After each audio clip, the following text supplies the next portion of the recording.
From Boston, Massachusetts, to Adelaide, Australia, and everywhere in between. Talking local and national sports and just about anything discussed in a tavern. Broadcasting from South Lyon, Michigan. Welcome to Easy Speak at Speakeasy 330 with your hosts, Rich and Tom. We are back. Thanks for tuning in to the Easy Speak podcast. I am your host, Tom. Unfortunately, this week we are going to be down one member. Mr. Jasper was away with a baseball tournament from his little guy, Ryan. So he may or may not be joining us. As at the moment, he is not here. So maybe he'll chime in a little bit later. But we do have our co-hosts with us today. One JP the Giant and Drew. What's up, fellas? Hello. We're going to be talking some Lions football. The craziness that I'm sure everyone's already heard of, the betting gate, we'll call it, with Jameson Williams being suspended, which is unfortunate. We'll also get into some Lions draft speculation. We'll give you our mock drafts. This would be mock 2.0. We did 1.0 last week.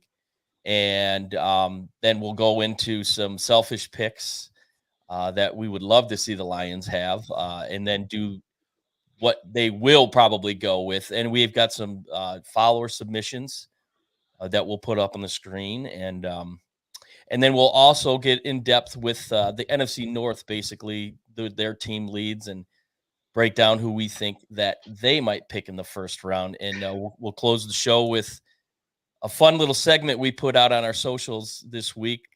What's your favorite pizza? Pizza place, mom and pop, chain style, you name it. So we got lots of submission on Twitter and Facebook, which was really cool, and we're thankful for that. So we're going to give all these followers, we're going to let everyone know what they picked, and then we're going to give our picks. So hopefully Drew's ready for something that's not up north at a camp or something like that, like his burger one. We don't do pizza up there. No, it's only burgers. Yeah, right. So without further adu, we're going to dive into this kind of fiasco with the Lions here, with Jameson Williams being suspended, and CJ Moore and Quintez Cephas being basically let go because of a year suspension. So to break it down, if you have lived under a rock and you haven't heard it, Jameson gets suspended for 6 games for betting on, not football, March Madness, basically. And he did it on the Lions facility, which apparently is a no-no in the NFL. And then the other guys were betting on the NFL. So that's why they've got a subsequent 1-year suspension, which led to their demise with the team. So JP, we'll start with you. Like, what do you, I know you reached out, you obviously worked midnights. So you were a little late to the game, we'll say. And when you found out, you were pretty irate. Tell me what you think about, or what your opinion of this is. I think the first thing is you just woke up and it was a sad day. You know what I mean? Because it's the anticipation of seeing this guy play. We didn't get him all last year. Basically, he got a little mop-up duty at the end. And I think it's like, all right, we're adding this last piece to the puzzle, and then you wake up, like you say, at 3:00 in the afternoon to find out he's missing 6 more games. So I think it's just more disappointing than anything. As far as the rule goes, I'm not a big fan of the rule. The guy's betting on a March Madness game. He's not betting on his own game, or, you know what I mean, a game that the Lions are playing. So that's upsetting, but it's my overall feeling of it is disappointment that we have to wait even longer now to see him play. For sure. Drew, what do you make of the situation? Does this kind of make you question the Lions for moving up last year, like when they did move up to draft him in the first round? Does this kind of change that parameter? No. I mean, he's still a great receiver, but for just betting on a March Madness game to get 6 games, I mean, Deshaun Watson, got suspended, 6 games for games. something way worse. Right. And J-Mo gets 6. Allegedly, we don't. Allegedly. We don't But J-Mo gets 6 games for betting on a basketball game. I mean, come on now, NFL. It's a shitty. The thing about it is with me is in the problem I guess I have is these sports betting sites, apps, whatever the situation may be, they sponsor the NFL. And right. I understand if you're betting on the NFL, yeah, I get that.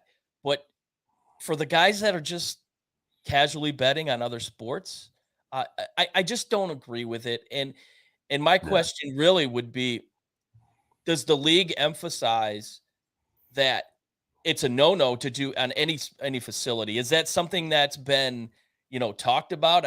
For me, I'd never heard about it. I had never heard of it until, this all unfolded. So, do you think that it's a situation of carelessness on their part, or is it just not understanding the full scope? I think it's a little bit of both. I'd probably venture to say that it probably goes on more than not. There's been 6 incidences so far, and we have 4 of them.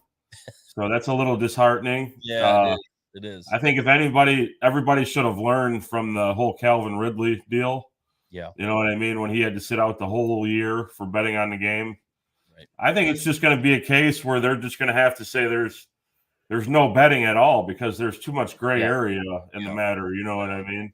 Yeah, I mean, I guess my whole gripe with it really is that these are sponsors of the NFL, and these players are utilizing the product that they offer that helps them play the game. So I don't know, Drew. What's your take on these players? Do you think it's a lack of understanding, or is it a situation where they just really don't care and we're just trying to do something and see if they could get away with it?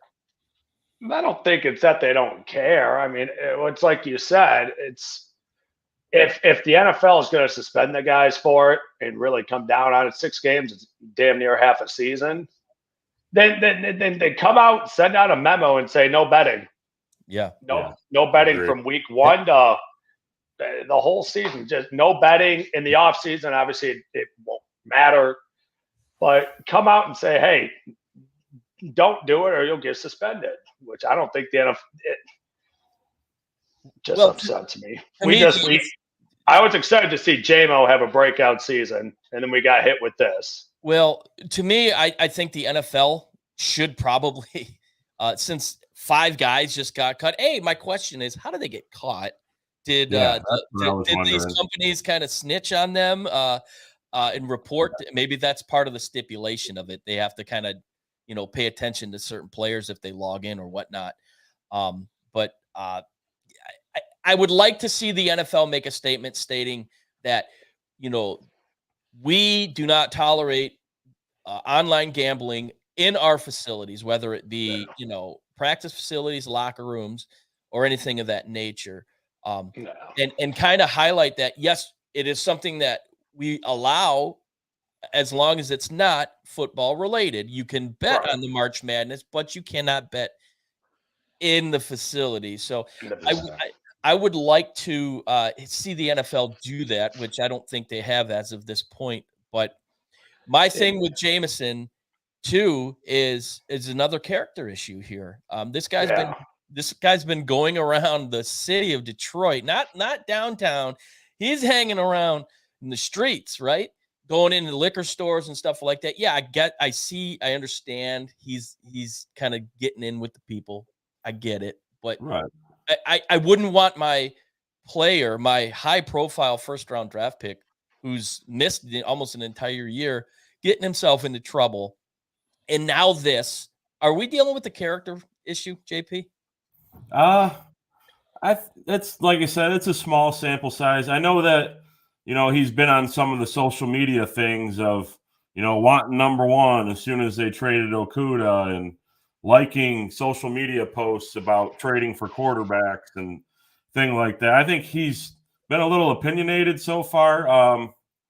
Obviously, this puts a little blemish on his record. I don't know if we can say that yet. I just think that if he wants all this to go away, I think you have to come out and you have to ball out this year. You know what I mean? Show it on the field. Yeah, that's it. Because, at the end of the day, do we really care what these guys are doing in their spare time as long as they're, taking us to the playoffs and hosting playoff games at home? I don't really think so. Yeah. Drew, are you with us? Are you concerned with what you've seen? What kind of his I guess approach to the off season? Are you concerned that this could be Charles Rogers? This is supposed to be your future number one wide receiver, I would assume.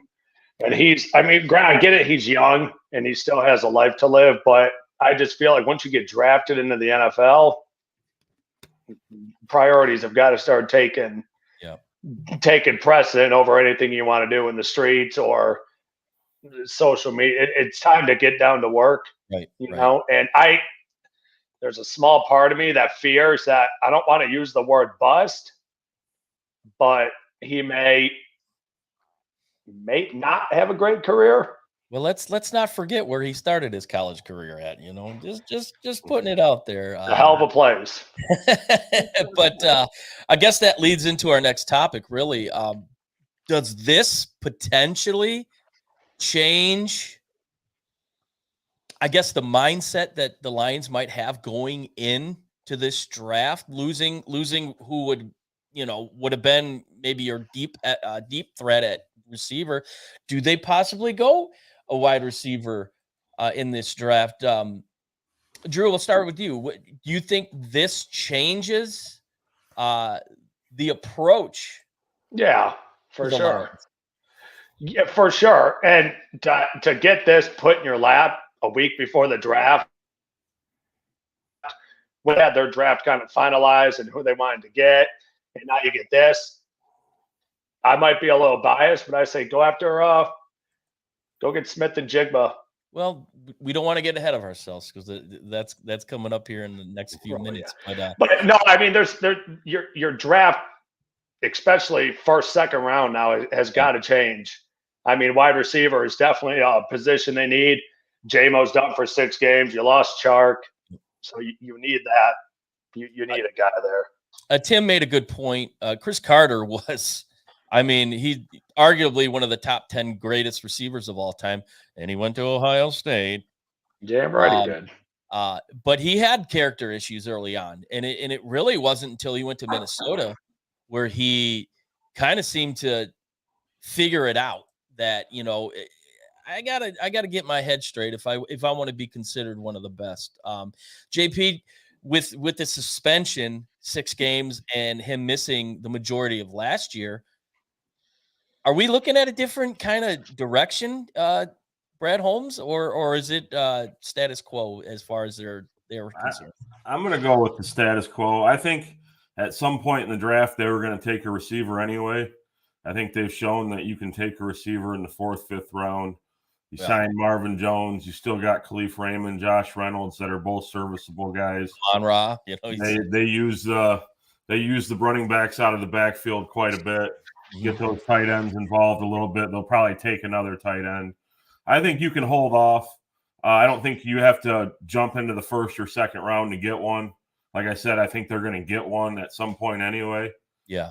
So I think you can hold off for 6 games until he gets there. Just my opinion. Fair point.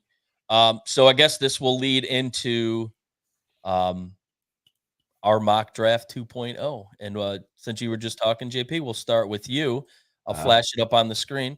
I think this draft is deep in its areas of need, especially with number 1. You want to talk about it? Yep. So we did another mock, and these are draft simulators. So PFF.com does a really cool draft simulator. And let me say that you could do 10 of these and they'd probably all come out different every time. So we'll talk about it. So Will Anderson fell to number 6 to me in this draft. Obviously, generational type player. If he comes around, you're taking him. Peter Skoronski at 18 was the next best player available at that position. I think offensive line depth. You can move guys around, injuries. I think that would be a huge one. Jahmyr Gibbs, I really like at 48. I don't think he'll be there that late in the draft. But if he was, I think you would have to pull the trigger immediately. He accounted for about 70% of Alabama's offense last year. Trenton Simpson at 55, sideline to sideline linebacker, kind of the NFL prototype nowadays. Middle linebackers, smaller guys that can run. Andre Carter at 81, who I don't know if he'll be there or not. In the beginning of the year, he had a first-round grade, defensive end out of Army. He's an absolute beast. 152, Charlie Jones. I was in the house in Indy when he played Michigan and lit us up for 15 receptions. The guy is really good. And then I went with Ronnie Hickman, safety out of Ohio State there. Just more safety depth, probably a special teams guy. Of course, a Buckeye, so that's where he'll make his biggest impact. And then, like I said, these are all I do like the Skoronski pick there, second in the first round. Rich and I always talk. Games are battled in the trenches, whether blocking or rushing, and if there's one thing you can't have too much of, and it's one thing that really they've focused their retooling, we'll say rebuild. I hate that phrase, is on specifically the offensive line. Yeah. And they have depth at that position, and it's something that you can never have too much of. So I think that's really solid. So we're going to move on to the surprising mock here. Drew actually came through this week. So it's Drew's mock 2.0, but he wasn't here last week. But we'll just keep with the theme here. Drew, you got some Big Ten representation in this thing. I do. Let's talk about it. So Smith and Jigba. I don't think he'll be there. Obviously, coming off an injury. You don't think he'll be there at 6? He could if he's there at 6. Take him. I believe if I'm Smith seeing and a lot of Jigba's there, bias here. If I could chime in, is this not biased? Is this a cornbread pick, or is this like legit? Like this is what they? This is legit. I mean, you've seen him play before when healthy. Oh yeah. I mean, hell of a receiver when healthy. I mean, all you have to do is watch that Rose Bowl game against Utah. Oh yeah, that was. And when healthy, the guy at the time you can't cover him. He's shifty. You just wonder if he has some Zion Williamson in him. Even your fellow Buckeye thinks that Jackson Smith and Jigba is a little too high at 6. Nah. As a fellow Buckeye, that's a bias as hell. Yeah, I agree, Tim. I think you're right. I don't believe it's bias. The footage speaks for itself. I mean, he came off an injury, but. So going on to your second pick. Now, did you do 5 rounds or did you just do the 4? I thought I did 5. It must have cut me off after 4. So you do not get. We don't like this draft. You're not getting a 5th pick. I like this one though. I do think Mayer is a solid pickup. A tight end. Yeah. Keanu Benton's a good one too. Yeah, he's first round talent in my opinion, and I think a lot of people think that too. Yeah.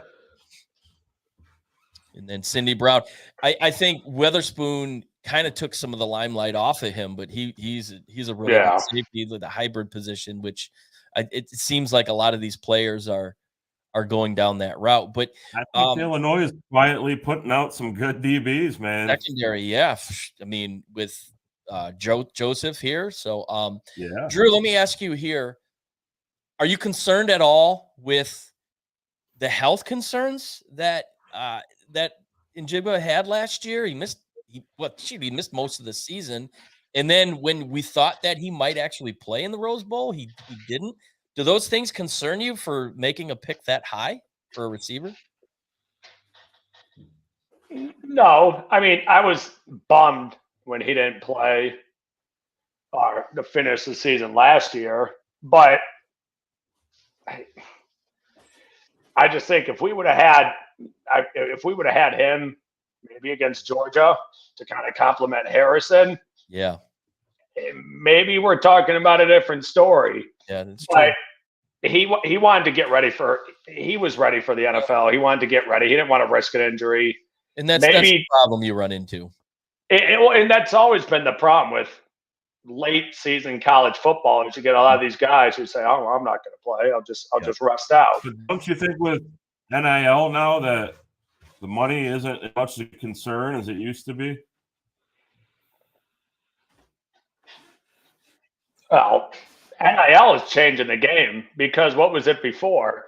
Guys would go to pro to get paid, right? Yeah. Now you're staying in college and you're seeing guys making money in college. Yeah. Blake Corum make more money in college than he would in the NFL. Yeah. So we'll move on to my mock here. Obviously, JP and I agree. This would be a dream scenario, being able to have Will Anderson at number one there. I'm hearing signs that he's going to be there, but then there's potential for him to go to Arizona. I'm not sure. This would be my ideal pick, and I agreed with you, Drew, here on the second pick, Michael Mayer. I think he's elite ball skills. He can block. He can run routes. He's a Gronkowski type of tight end. Day one starter and impactful. Here's another pipe dream pick, Hendon Hooker. I'd be shocked if he was sitting there at 48. I think he's NFL ready, and he spent his last year with Josh Heupel at Tennessee, which I think he really learned the quarterback position. In this game is kind of conducive to his skill set. So I think he's going to be a very, very good quarterback in the NFL. There is some, issues with, Virginia Tech. He played, he never really got it right, but it's a situation with I think is the most important thing in college football. It's coaching. You got to have the right coaches. If you have the right coaches that are showing you how to play the game the right way and playing the game that fits your style, I think that can go a long way. And I really think that's the situation with Hendon Hooker. I kind of reached with this next one. He was kind of down the line, but I saw quite a bit of Noah Sewell at Oregon. I just thought he was a really, really aggressive defender, ball hawk, and can get at the quarterback, can drop back in coverage. I just think he's a really athletic guy, and his brother plays on the team, so that would be pretty cool too. Keanu Benton, just like JP, first-round talent. Will he be there at 58? Not sure. If he is, you have to take him. You build up that defensive line even more. And then Boutte at LSU, he had a pretty good year last year. I think 2 years ago, it was more of a breakout year. So obviously giving some depth to that wide receiver position, which, you never – yeah, you can never go wrong in that department. So – yeah, like Tim says, it's Anderson going to. I would be very unhappy if that was the case. And CJ Stroud, yes, he has dropped down on a lot of people's boards because of that test. And herein lies my I guess issue. I mean, these are all mental things. And then you look at it with Jalen Carter,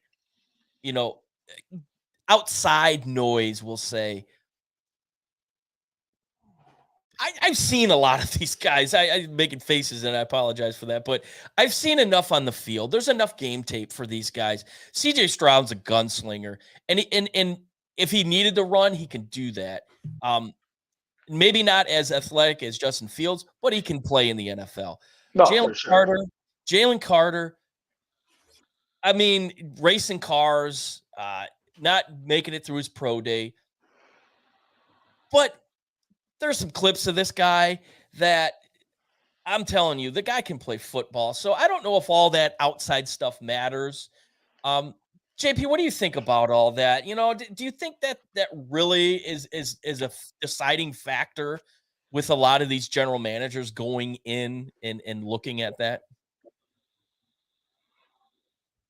Yeah, I think that obviously going to do their due diligence, and they're going to dig up stuff from elementary and high school and this. But I think at the end of the day, if a guy plays football and you're the owner of a team or a general manager and you're willing to pay him X amount of dollars, I think it's all your opinion at the end of the day. I think there's a lot of media push narratives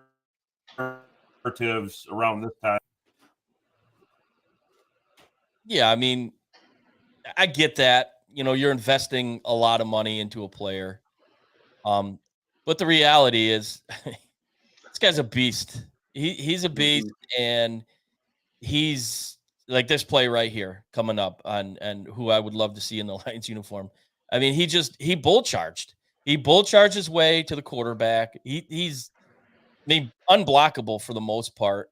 So I just think you look at what has been put on tape, what his field presence is, and I think you kind of go from there. Drew, what do you think of all the outside noise? Is that something that A, concerns you, and B, do they really look into when they're deciding this pick? No, because I mean that was college, and you would hope that if the Lions do draft him, that he can wise up a little bit and realize that this is going to be my job now, and I got to kind of get it together. But if you want a great player on the defensive line, which he is, you're going to take a chance on him. But then again, you're also taking a chance on him. And for some reason, if he does get in the NFL and does something dumb and gets suspended or gets this, then you waste a draft pick. But like you said, he's a beast. I love him on the defensive line. So I would take a chance on him. That's all I'm saying. And Tim mentions here, if CJ Stroud falls to 6, JP, what are you doing in that situation?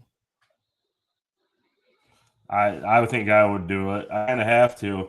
The guy was graded out and was a projected top pick until all these test scores and all these narratives came out that he's an uncoachable guy. And so you got arguably the best quarterback in the draft at 6. I think you have to pull the trigger, and you still have another first-round pick. Yeah, that's true. I mean, having that second pick, and with the amount of talent in this draft, I think that kind of gives you a little bit of leverage or a little bit of breathing room in that situation. So, kind of shifting gears here. Obviously, the Lions have addressed a lot of holes, basically. And yep, I gotta get it ready. Go filling holes on the secondary, which is something that I was really hoping for coming into this off season, knowing that kind of the culture has changed and players really love being here, and these players probably going out and recruiting. But with that being said, JP, where do you feel their biggest need is right now for the Lions?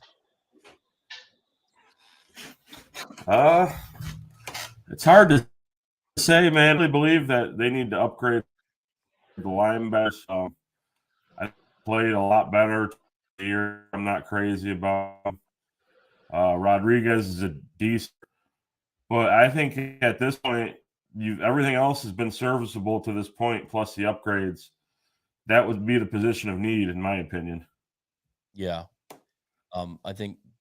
And then you watch Hard Knocks, and you've seen Calvin Shepard rip the locker room. Yeah. I mean that was a pivotal moment in that season, basically bringing in a 6th-round guy, and he earned the number 1 spot, which was really good. Drew, I'll throw it to you. Like I said, they addressed a huge demand in the secondary and free agency. So where do you see their biggest need is after, the free agent signings? Backup quarterback, I'd say. You don't really have one. Yeah. I mean, Nate Sudfeld, Yeah, I think touches the ball in practice, and yeah. We lost Drew there for a minute. that's a good point, Drew. Yeah. I guess for me, and I'll get you back on here, Drew, in a minute. Your internet was a little wonky. I guess the irony of where I'm going with this pick is the one thing that we would all cringe in the former regime, as we all know, we're not allowed to say their names ever. Right. Their biggest need is tight end. And, they've wasted 1st-round picks on tight ends. And as fans, I think we were all ready to throw the remote through the window and pull our TVs off the wall. Like, here we go again. But there's some really good tight ends in this draft. And being they have a 2nd pick, I do think that it's somewhat logical that they go tight end, whether it be with their 2nd first-round pick or with their 2nd-round pick. So to me, that's their biggest need. And then I guess shoring up that offensive line and maybe getting a little bit more depth up the middle. But I do agree linebacker is a need. I think they're a little bit better than they were a year ago. They re-signed Anzalone, which I thought was really big for, I guess, the locker room aspect, because he's kind of a veteran. He's got that leadership ability. And say what you want about the guy, Goldilocks. He played a hell of a year. He had, top 5 type stats as a linebacker, and no one really talked about him. And he was healthy. He was consistent, and with Rodrigo back there, it makes him even better. But real quick before we move on, I want to get to the submissions that we had for the mock drafts. So I'll start first. We went with the on our Twitter page. Good buddy of the show, Sports Gym, and if you don't follow him on Twitter, you're doing yourself a disservice. Go follow him. The guy is known for his ketchup antics. He's and I'm not talking about Donald Trump. The guy is great. He's knowledgeable, and he likes the 420. But anyways, he went with Tyree Wilson first. And JP, do you think that he's like valued that high? Do you think that would be a pick that the Lions could possibly go with at 6? Oh, absolutely. It's obviously it's somebody that they have a high grade on. He's an anchor type defensive end. He's a bigger, longer guy. He doesn't have the freaky pass rush numbers. But I think if you're looking at projections and what they like, they obviously have him graded high. And I think that I don't think he's hit his ceiling yet. So I think he has a lot of room to grow and a lot of things to learn. I think he could end up being an all-pro player later on down the road that a lot of teams wish that they would have took. Yeah, I mean, I know this guy was drafted real late, James Houston last year, but not a lot of hype from Tyree Wilson. And obviously James Houston didn't get any hype. And the brilliance of Brad Holmes being able to spot that talent. Moving on to the 2nd first-round pick, Drew, Joey Porter Jr. He's got football in his bloodline. His dad was just a monster in Pittsburgh. He's going into this previous season. He was probably projected first round. I don't think his stats were as good this past year as they were in the previous year, but definitely a star in the making, Joey Porter Jr. You're obviously a fan of the Big Ten. What are your thoughts on that pick? And did we lose Drew again? Dag nabbit. We lost Drew again. Okay, JP, I'll move it to you. Joey Porter Jr. I like it. I think if he's there at that point in time, that's kind of a no-brainer. Yeah. And he's younger corner. You watch when they played Michigan last year, you got to watch him exclusively for 4 quarters. He pretty much shut that side field down. You know what I mean? He's a guy that can. Then you talk about the pedigree that all NFL teams look for. Obviously, Dad Joey Porter Sr. was a Hall of Fame fringe player for the Steelers. So I think that would definitely be a good pick for the Lions. Yeah, Tim, I think you're spot on here. Drew's on the McDonald's Wi-Fi there, and I love it. And then he concludes with Darnell Washington and Saki Ika. Say that 10 times. So, but we do have a comment here, and this will lead into our next submission that we got on Facebook by Tim. Biggest need might be wide receiver. Possibly. And I think that's where I was going with my earlier question as far as, the direction that the Lions might go with this suspension. Could that change things? So I'll put his mock draft up right now. Jalen Carter, I know we're talking about character issues, but like I said earlier, this guy has put it on the field, and he's very dynamic. And then not as high as Drew, the fellow Buckeye fan, but Jackson Smith and Jigba at 18, I'd take that all day long. I think that would be really good.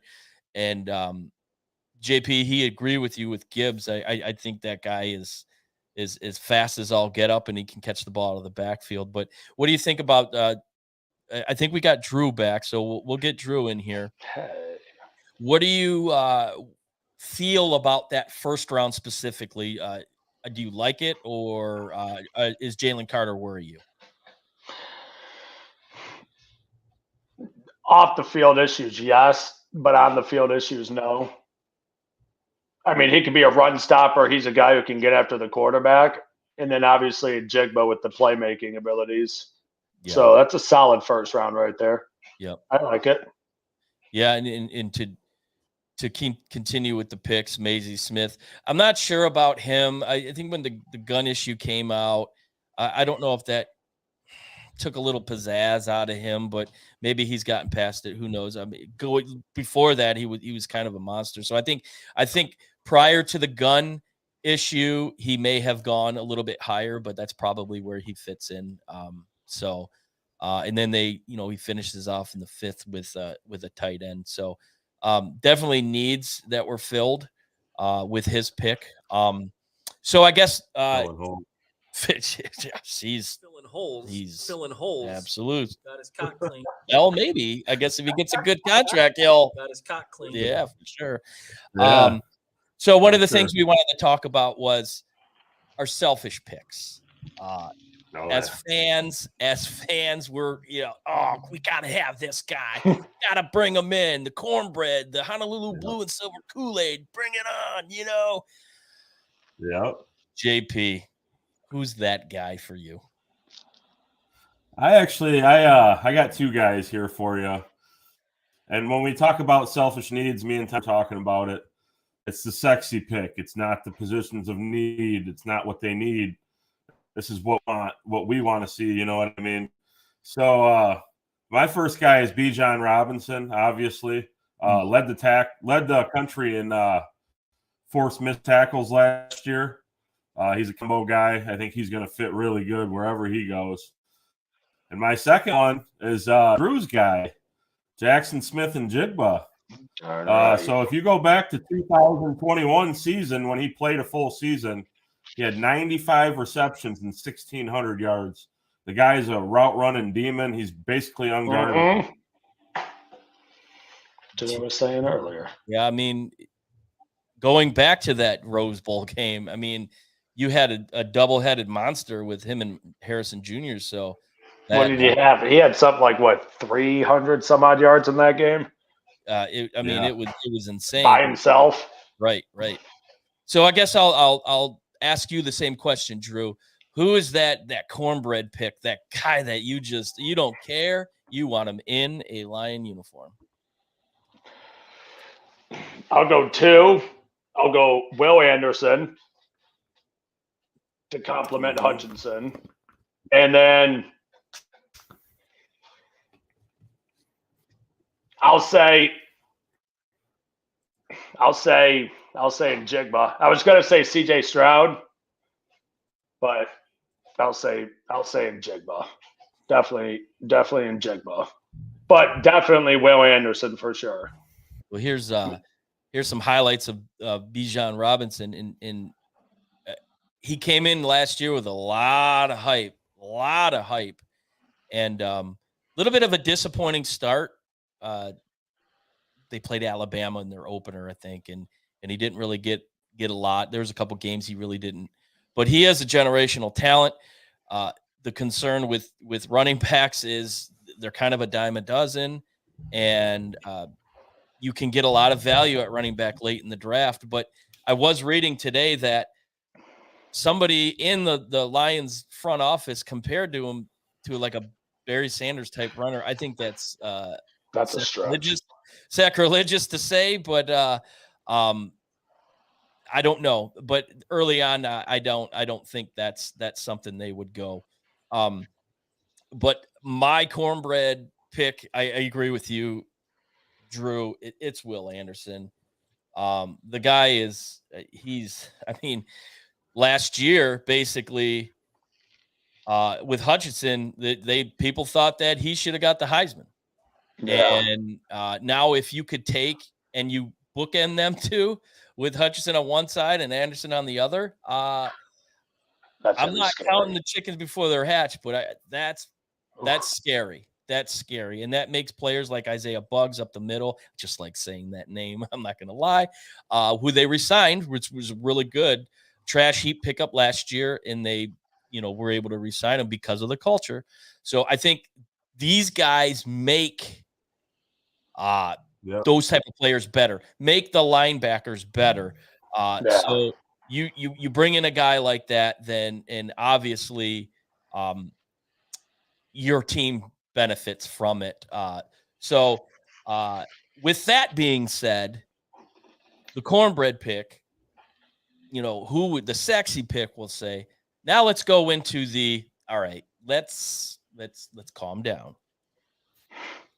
What are they actually going to do? A little bit here. JP? Are we talking about the Lions here still? Yeah, we're talking about the Lions. Yep. Yeah. Okay. Yeah. So I think we just been nailing on it all day. It's going to be defensive line, obviously, or at 6, or as I told Tom earlier, I think the best odds in Vegas right now are projected Devin Witherspoon at minus 130. Just look more like the pick that they're going to be. That's obviously not a sexy 5'11" corner. I would Carter, Tyree Wilson chain. But I think at the end of the day, you're going to see Witherspoon.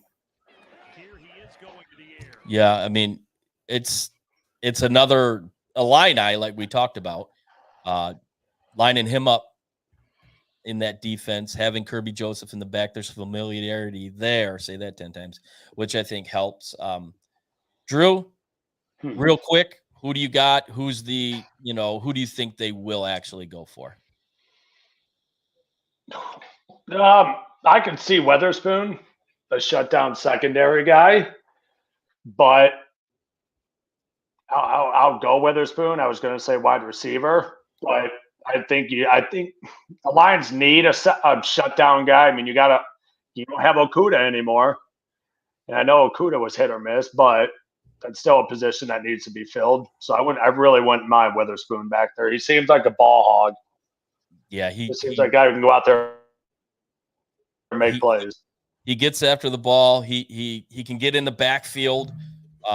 He's really good at reading the quarterback. So and I agree with you guys. I think if Will Anderson's not there, the second pick is clearly going to be Witherspoon. Just because you can plug them in day one, and I think that's what Holmes looks for. Guys that they're rookies, but they're ready to play, and he's definitely one of them. So we're gonna switch gears here, and we are gonna talk about not that one. This one right here. I messed that one up. Gonna kind of go over the draft. Obviously, some sleepers, some busts, and we're gonna kind of speculate who we might think the offensive and defensive rookies of the year are. So JP, I'll start with you on this one. We'll kind of breeze through this really quick. Sleepers. Obviously, every year it's kind of the crapshoot. Like, okay, who's going to be picked that no one ever would have thought that would be productive in the NFL, a la James Houston here in Detroit. I always go back to them. Rodrigo. These are guys that really didn't get much publicity. They obviously didn't get any love from any other teams, but they were impactful. And if James Houston would have played a full season, rookie sack record, possibly an overall sack record. I mean, there's no telling what could have happened with him. Who's your guy this year that you think could be a possible sleeper? Yeah, so I got two guys. Edric Tillman, wide receiver for Tennessee. I think Hendon Hooker and Jalen Hyatt stole a lot of his thunder this year. You look back 2 years ago, 64 receptions, over 1,000 yards, 12 touchdowns. I think he's going to go mid to late rounds. He's going to end up being a steal for somebody. Yeah. And then my guy is Todd Spears, running back from playing 1,500 yards, 19 touchdowns, catch the ball out of the backfield. I think he's going to be one of those late rounds for somebody like Isaiah Pacheco or something this year was for the Chiefs. 7th round pick, basically a running back that really didn't do a whole lot at Rutgers. So that's definitely a good one. Drew, you got any sleepers in this draft? Sleepers. It's hard to talk about sleepers because we're always focused on like the guys who are going to go real high. I'll go with my guy, Ronnie Hickman, Ohio State. Yeah. Solid secondary player. I gotta get a cornbread sound on this roadcast. So Rich is gonna have to help me put some more sounds on here. Why am I not surprised you went with the hairless nut on this pick? Come on, Drew. Come on. My sleeper really isn't a sleeper, but it's somebody that watching all these these pre-draft shows and mock drafts, they don't really talk about him. But the guy is he's smart and he's a hell of a football player, and that's Nolan Smith, the edge from Georgia. I just think this is a guy he's got it right here, and that's really going to carry him really far. He's smart. He knows the game. He missed some time last year, and obviously he missed the national championship game, which is scary. If he would have been there, can you imagine? Oh boy. But anyways, I like Nolan Smith. He's a character guy, and I could see maybe a late first round for Detroit, but so not a sleeper, not really, but just somebody I feel like that doesn't get the respect he should. And then we're gonna move on to bust. There's always that one guy. There's always that one. Drew, who's gonna bust it in this draft? Who's gonna bust? I'll try to steer away from Ohio State. We don't have any of those. Oh well, there's a lot of that. Bust. Shocker here, another Buckeye going with a Buckeye here as his sleeper. That's actually not a bad pick. Zach Harrison was a hell of a player. Yeah.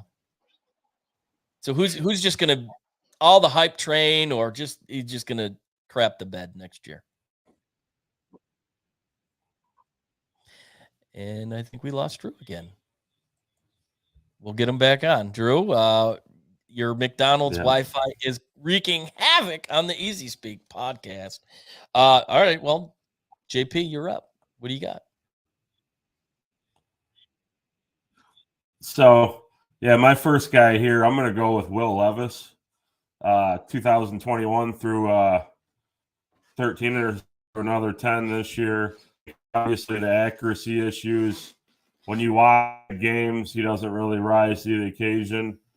And a second one is one of Tom's guys, Cody Mock, offensive lineman from North Dakota State. I think the jump up in competition is going to be a lot for him. He's a former type. He's was there for 6 years. You know what I mean? Not very pass protection game. Getting a lot, and able to live up to it. Drew, you're back. Did you think of a bust? I do like the Cody Mock one, North Dakota State, like JP said. I mean, he's a heck of a player. He comes from a hell of a program, but you're not playing any competition. And no disrespect to the FCS, they put out great players, but you're going from the FCS to the NFL. I don't know if he's going to be able to adjust too well, but we'll see, because he seems like a hell of a guy. He'd be a good locker room guy. I'll work on my Wi-Fi. Tim is on it today, and yeah, I agree. His Wi-Fi is a little sketchy. My pick for the bust is somebody I like to consider Malik Willis 2.0. This guy, for whatever reason, has gotten himself into the top 5 category, and I don't see it because he's got no accuracy with his arm. He might be able to throw the ball, but he don't throw it where it needs to be, and that is Anthony Richardson from Florida. Started out really hot, and I think they figured him out early on, and I cannot figure out for the life of me why there is so much hype against this guy, other than, yeah, he had a good combine. He was fast. He jumped high. But how does that equate on the football field? I don't trust it. I don't believe that he's an NFL type quarterback. I could sit here next year and eat crow, and I would. But from what I've seen, his body of work in college just it didn't impress me. And then watching the combine, watching him throw routes, and here's the difference between him and C.J. Stroud. Stroud was zipping it. He was accurate. He had a hell of a combine on the field. Richardson, he was overthrowing guys, underthrowing guys. He didn't look good to me. And so I just think he's going to be just like Malik Willis, where all the hype, he ended up going in the 3rd round, and now they're looking for another quarterback in Tennessee. So I don't really see it, in my opinion. So moving on, like I said, we're going to talk rookie of the year, offensive and defensive. It's always a fun speculation. Looking at the draft, seeing who you think is NFL ready. On the offensive side of the ball, I guess we'll just throw it right to you, JP. Offensive, defensive, we'll knock them out. Who do you got? Offensive, I went with Bijan again. I think he's most pro ready. I think with the value running backs now in today's, I think he's going to get drafted mid to later to a good situation where he'll be able to contribute right away. I think he's going to start. He's going to put up numbers. And then my defensive rookie of the year, I think it's Will Anderson. The award is built for a pass rusher of his caliber. I think he's going to get the high sack number wherever he goes. He's a freak ass. I think there's no that. Yeah, that's a really good, statement. With if you get to the quarterback, that kind of separates you from the best. And it's it should have got Hutchinson, the defensive rookie of the year last year, but Sauce Gardner had a really good early season, so I think that's what got him the win. Drew, give me your offensive and defensive rookie of the year, who I don't believe he's with us. There he is. Drew, who you got? I'll go I'll go Will Anderson on defense. And this is going to be an all Alabama. I'll go Jahmyr Gibbs. Oh, that's not a bad pick. Coming out of a Saban program, he's we know they've got pretty good track record of running backs. Yeah, that came out of Roll Tide University. Real quick, my offensive rookie of the year is going to be Michael Mayer. Like I said before, he's a Gronk type of tight end. Maybe can block a little bit better if that's possible. And he's the most NFL ready. He's got great hands. And then I guess we're all on the train. It's Will Anderson, baby. It's the guy is just he's a gamer. And if to just plug in and play, he's ready to go. And if he's a Lion, talk about cornbread. Cornbread. Here we go. And with that being said, we're going to stay in conference. We're only staying in conference. Obviously, the show's going to run a little bit longer today because it's more of a it's a special time of the year, we'll say. Draft's always fun for everyone. But we're going to go NFC North predictions, team needs, and who we think they're going to take in the first round. And before we get into the meat and potatoes of this segment, I'm just going to put up a little graphic here of this is per profootballnews.com. Their team needs, who they figured is for each team what they needed. Profootballnetwork.com, my apologies. And for each team, including the Lions, we kind of won't, dig too much into the Lions because we've already done that. And then this is their speculation of who they might pick in the first round. This is not our speculation. This is per profootballnetwork.com. So with that being said, we are going to dive right into it. And JP, where do you think the Bears are going to go here? What's their biggest need? I think that obviously there is a pass rush need, but I think you got to reinvest in Justin Fields. And I think you go with the highest rated offensive lineman there, and that's Peter Skoronski. Whether you keep him at home in Chicago, whether he projects to a guard or a tackle, I think you have to start filling up that offensive line if you want to protect Fields. They obviously didn't trade him; they kept him. So I think you protect your biggest asset. So Skoronski is who you feel like they should draft in the first round. Absolutely. And I agree with you. When you have a quarterback that is running for his life, not only because he has that ability to make plays with his legs, but because he doesn't have a choice. And in that Lion game last year was an indicator that, they were on him like, flies on shit. And he was running for his life. He ran right down their throats. But you don't want your first round draft pick that they gave up the house for constantly being hit and rolling around hurt. So that's smart. They got to play it smart. And sometimes the Bears don't always do that. But this situation, if you want to see what Fields can do, because he does have an arm, you got to protect him.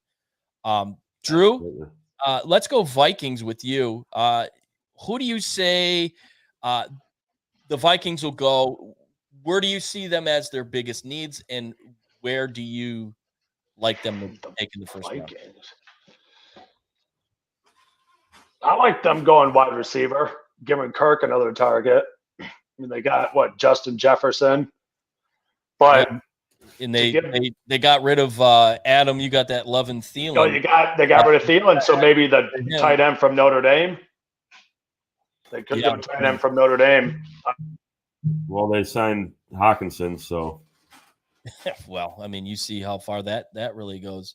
Maybe draft a kid from Notre Dame. Give him some competition. What's up there, Rich? Glad to see you chimed in there. the travels back from Saginaw were good, and I hear your boy was tearing it up at the plate. So I look forward to hearing about that. Yeah, I mean, you gotta give him weapons at quarterback. Yeah. I mean, and yes, you have Justin Jefferson, and it starts right there. And you got the best receiver in football, arguably. You have a hell of a running back in Delvin Cook. Yeah. So let's get somebody to piece that together. Mayer's a good pick. I tend to agree with what the prediction here was. Quentin Johnson. His size scares me a little bit, but he's a hell of a receiver, and you put him on the other side of Justin Jefferson. I mean, that could be scary. So, JP, tell me about Green Bay. Where is their biggest need? I think the psychological department is probably where we start, but where's Green Bay's biggest need, and where do you see them going in the first round?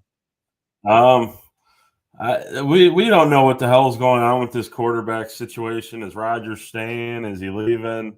Is Jordan Love going to be the quarterback? Knowing the Packers, they'll probably take a defensive pick with their first pick. But if I was the pick, Quentin Johnson, a guy right there, would be perfect because you got the big, tall perimeter receiver, the big body that can go up, make catches. You've seen he can run after the catch. You got Christian Watson, who's the burner, somebody to complement him. But also at the same time, they could go with a tight end like a Michael Mayer or Kincaid from Utah or something like that, But I think the position of need is going to be a pass catcher. If either way, I like one of those 2-3 guys. Yeah, I mean, I could see them going running back too because Aaron Jones, he didn't have a typical year he would have last year. He was a little bit. Oh, we just lost Drew. Drew just checked out. But anyways, but yeah, you think maybe that route offensive line is definitely something that they need desperately. Rodgers he didn't have any time, and yeah, I mean, I think their biggest need is to figure out what the heck is going to happen next year.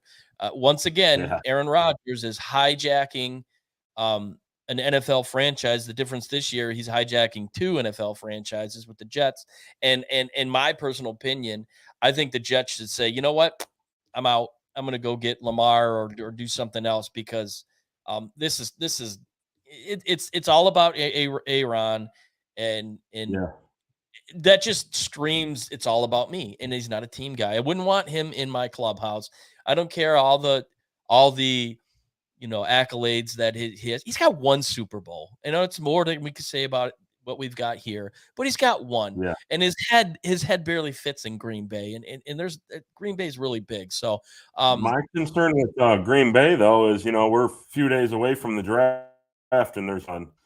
So you imagine if I'm the Jets or if I'm Green Bay and I'm trading a guy of Aaron Rodgers' caliber, you're going to want picks in return, right?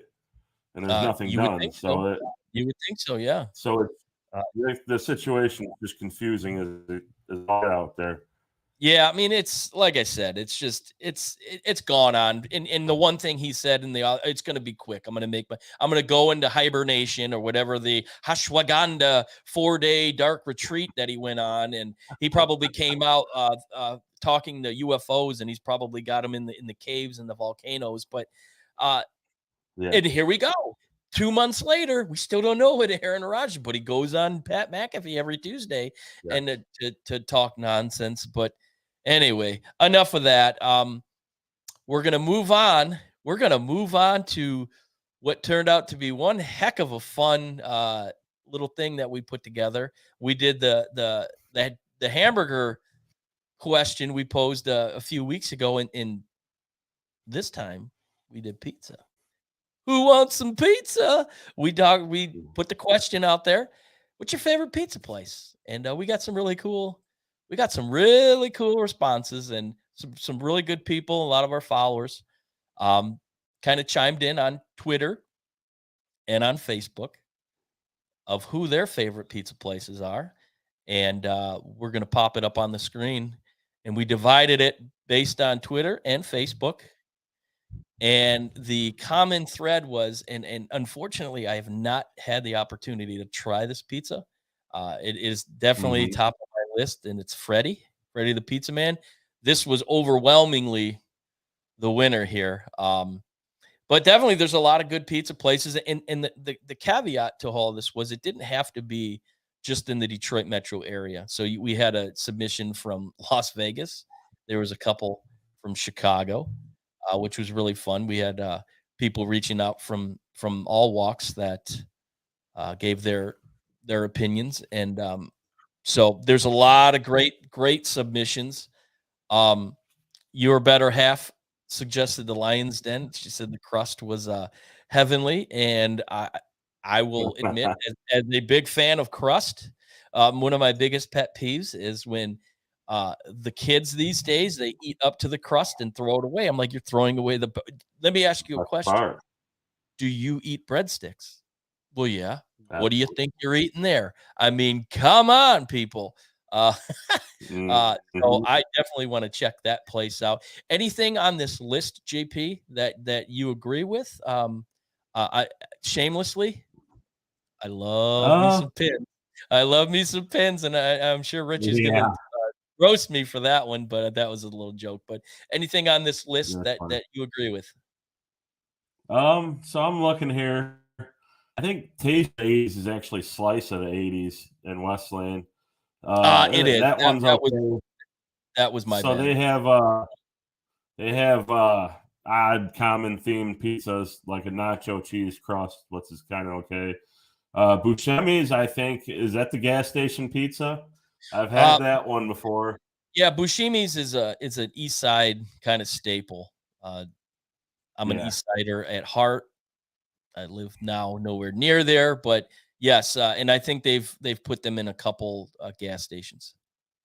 Yeah, so I actually have a common one here, and we broke this down into 2 tiers. So I'm gonna go with my chain selections, which is Buddy's Pizza, which is in here on the.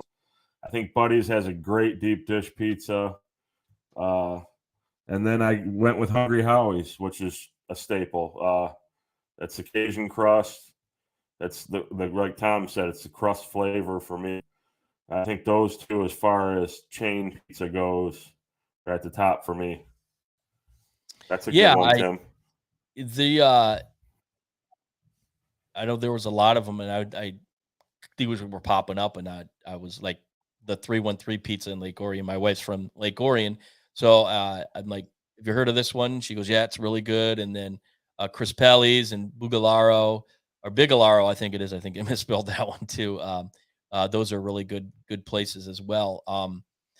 So on that theme, the chain, the best chain, I'm probably going to get some flack for this one too. I love Little Caesars. I mean, I knew it. A fresh, and the pretzel pizza is back, and whoever invented that, they say not all heroes wear capes. This guy should be praised. Whoever it was, guy, woman, whoever came up with the idea of pretzel pizza was just brilliant. Although I would add, they should include nacho cheese dipping sauce. So when you're done with your crust, pop, dip that thing in there. Tom was actually the guy that introduced me to the Pizza Portal, which I still use to this day quite a bit. Leave it to Little Caesars, not only to reinvent the pizza game with the hot and ready, but to reinvent it even further with the Pizza Portal. You ain't going to talk to anybody. You just put it in, go in, put your number in, blah, out it goes. Awesome. Oh, yeah. And on that note, how do they know if you really ordered pop? Are they paying attention? You could probably just go right into that cooler and grab yourself a 2-liter and walk out with it like, I'm out, bye. Oh, I'm sure.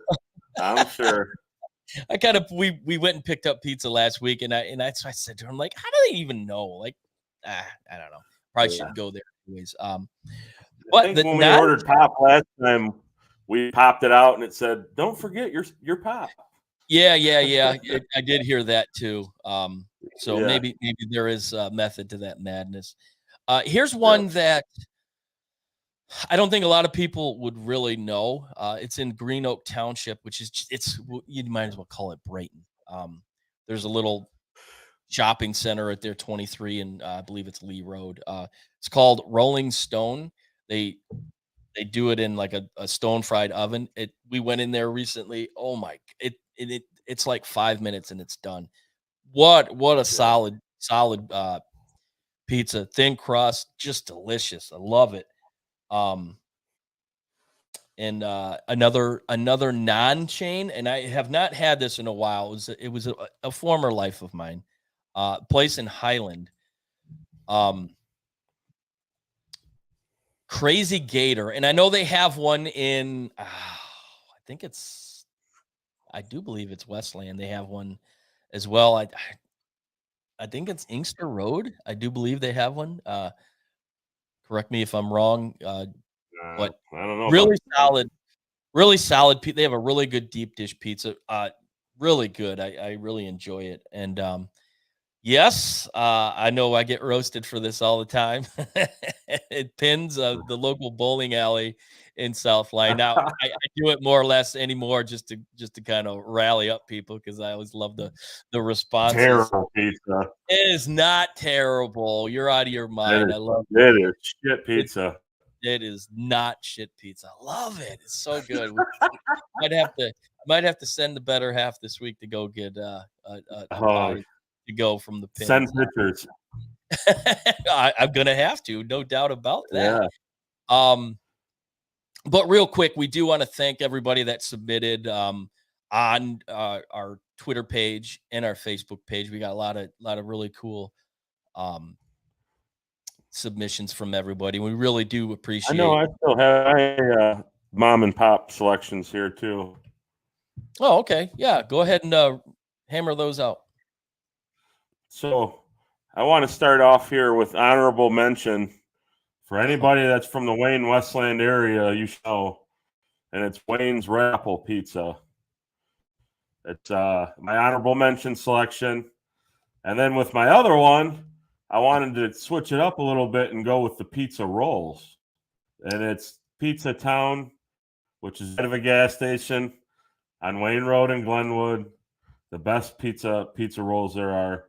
And then Nautilus Pizza in Westland, which just sold to new ownership after like 50-something years. Best pizza roll in the game. Yeah, there was actually somebody did mention Nautilus, so I must have missed it to put on my list. Nautilus was mentioned on there.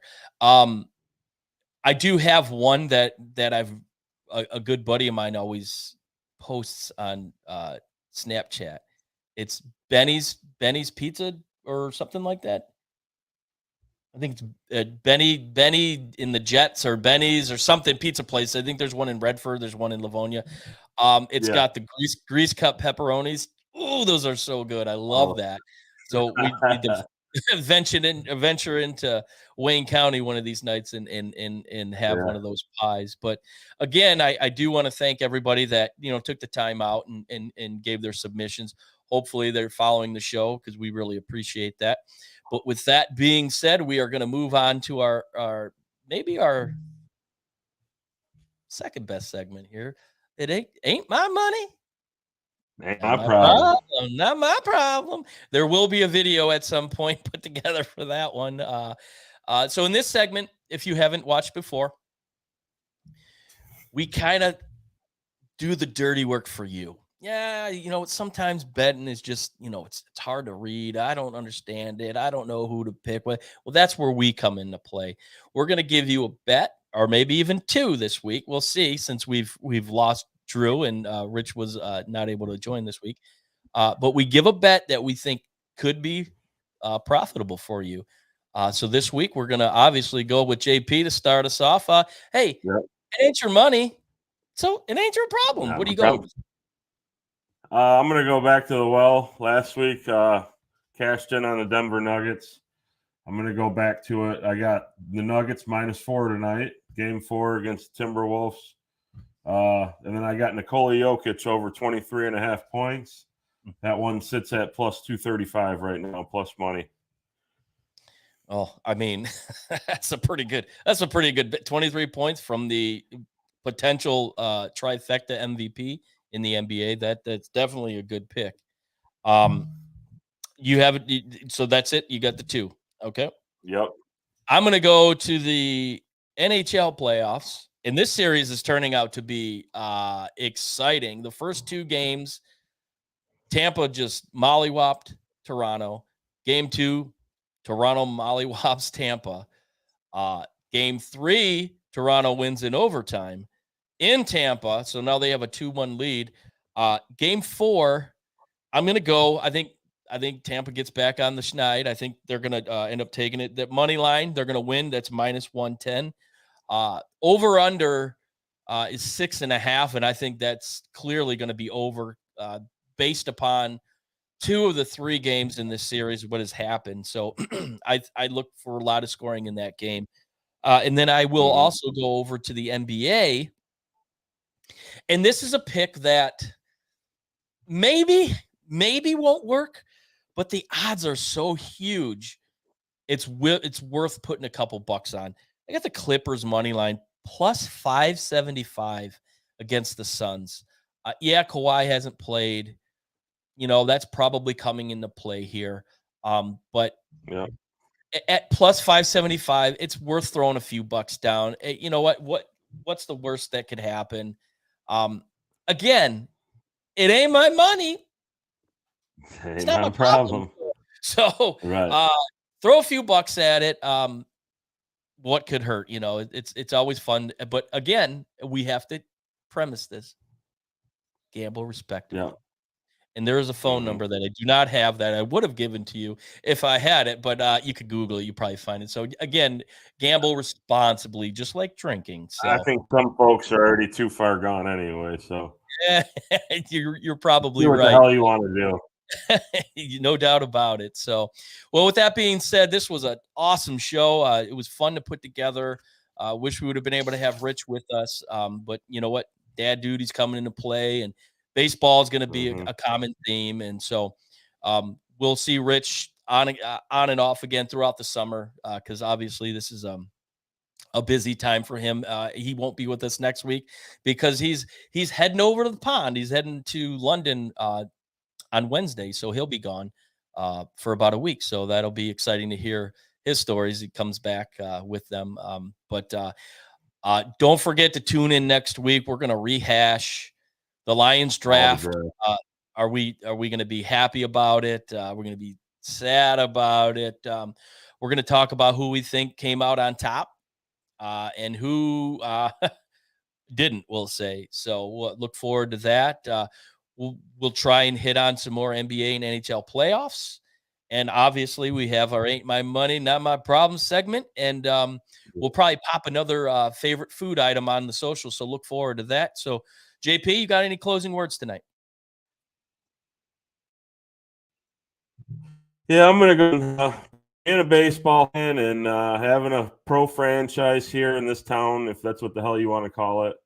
I'm pissed off today, man. It's the Detroit Tigers. They got swept by the Orioles. They only mustered up 3 runs and 14 hits all weekend, 6 runs in their last 5 games. I'm pretty sure Eduardo Rodriguez had a perfect game going into the 7th inning. Riley Green is a fucking strikeout machine. Probably getting ready to go. He probably needs to go back down in AAA here soon. And it's just frustrating, man, because we've sat through this for the last 6-7 years, and it seems like we're going to do it again for another at least 2 to 3 years. And it's just something that crossed my mind, and I wanted to share because I know I didn't talk about it. I was thinking about it today on my way to pick up the food, and I'm just like, I'm dying for nice weather and to go down to the ballpark, and I just can't justify spending my money. No, you're absolutely right. So that's my thought.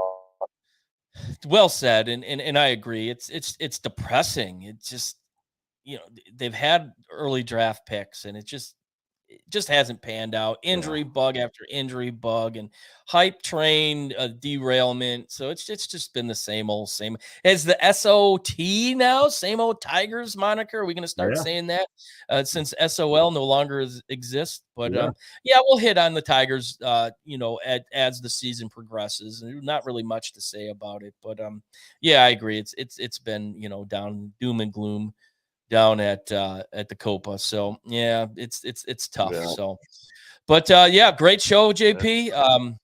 Obviously we're gonna go again next Sunday. Looking forward to it. And I don't know what happened to Drew. He just disappeared. I think that McDonald's figured out that he was stealing their Wi-Fi and cut him off. But so hopefully we'll have him next week. But with that being said, I want to thank everybody for watching and chiming in. Tim, thank you so much for all the comments and your submissions. And we definitely appreciate your loyalty and spreading the word of the show. And if you haven't already, we're going to get John. Oh, there's no question about it. But again, you'd smash that like button and follow all the socials, and you know where to find us. So we will see you guys next week with another episode, and it's going to be a lot of fun. Like I said, we're going to recap the draft, and we'll see you guys.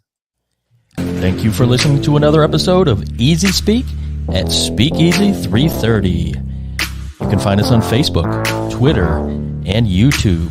You can also catch us on Apple Podcasts, Spotify, or wherever you get your podcasts. We look forward to catching you right back here next week for another fun-filled episode of Easy Speak at Speakeasy 330. Cheers.